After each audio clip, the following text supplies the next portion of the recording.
Helo, dyma fideo cyflym ar sut i creu graff. Nawr, mae hwn yn mynd i ddisgrifio sut i creu graff colofn yn Taenlen Microsoft Excel. Nawr, y peth cyntaf mae angen i chi gwneud yw dewis y data mae angen chi creu y graff amdano. So dwi'n mynd i dewis y data gwerthoedd y fan hyn. Nawr, chi'n sylwi, dwi ddim yn cynnwys y cyfanswm. Ac wedyn, jyst clicio ar Insert a column ac chi'n dewis yr un gyntaf, dwi'n dewis yr un gyntaf. Nawr, beth dwi wedi sylwi, chi'n gweld ar y gwaelod, dwi ddim yn cynnwys y misoedd, achos dwi wedi gwneud camgymeriad.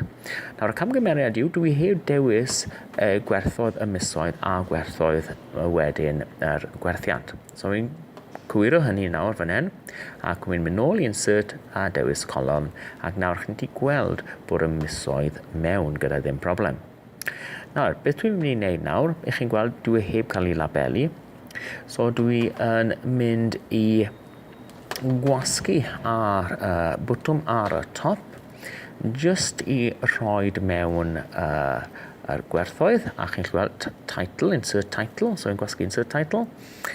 Ac wedyn, dwi just yn copio yr title dwi eisiau rhoi mewn, rhoi clic dwbl ar yr title, ac wedyn just glido fe mewn.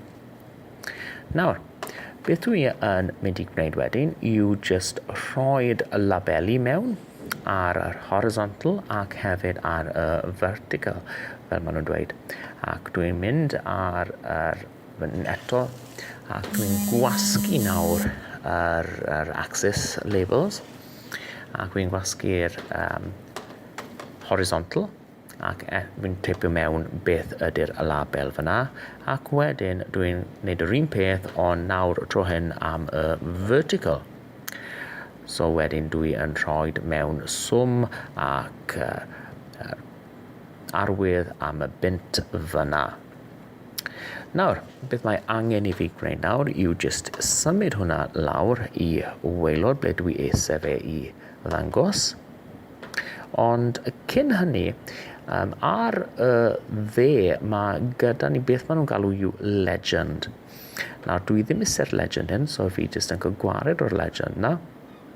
Ac wedyn, dwi'n gallu rhoi y graff ble dwi eisiau fe. Nawr, mae mor syml â na. Ond, just i wneud bach yn well, beth dwi wedi newid, dwi wedi clic dwbl ar yr gwerth mwyaf a lliwio fe mewn. Ac nawr dwi'n rhoi lliw ar y gwerth leia, ac wedyn gallai symud e. Nawr, os i chi wedi mwynhau yr fideo hyn, neu wedi dysgu rhywbeth, gallwch chi gwasgu'r bwtwm tanysgrifio, neu clicio ar fy ngwynebu, neu hoffi'r fideo ac hefyd rhannu fe gyda'ch ffrindiau. Diolch yn fawr. Cofiwch, cliciwch ar y gwyneb. Unrhyw cwestiwn, dewch nôl ato fi.